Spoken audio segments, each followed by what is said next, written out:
బడా గణేష్ మహారాజ్కి జై.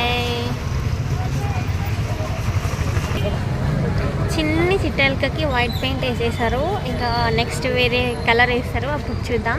ఇవాళ అప్డేట్ వచ్చేసి మొత్తం హైదరాబాద్ గణేశుడు మొత్తానికి కూడా వైట్ కలర్ పెయింట్ అయితే వేసేసినారనమాట. ఫేస్ నుంచి పైన పాములు కిరీటం నుంచి కింద పాదాల వరకు కింద బేస్కి కూడా ఈవెన్ వైట్ కలర్ పెయింట్ అయితే వేసేసారు. అండ్ అట్లనే మన శివపార్వతుల కళ్యాణం దగ్గర కూడా పెయింట్ అయిపోయింది, చూద్దాం.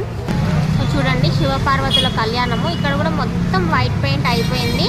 శ్రీనివాస కళ్యాణం దగ్గర ఉన్న అప్డేట్ చూద్దాం. ఇక్కడైతే చెప్పద్దు, మొత్తం బ్యాక్గ్రౌండ్ కలర్ టాప్ కూడా బ్లూ కలర్తో ఫిల్ చేసేసినారు. ఇక్కడ వచ్చేసి శివుడు బ్రహ్మదేవుడు అండ్ బ్యాక్ సైడ్లో కూడా అద్భుతమైన పెయింటింగ్తో ఫిల్ చేసేసారు. ఇక్కడ వచ్చేసి అమ్మవార్లని బ్యాక్ సైడ్ కూడా ఒక అమ్మవారు ఉంది. ఇక్కడ ఇంకోటి జై గణేష.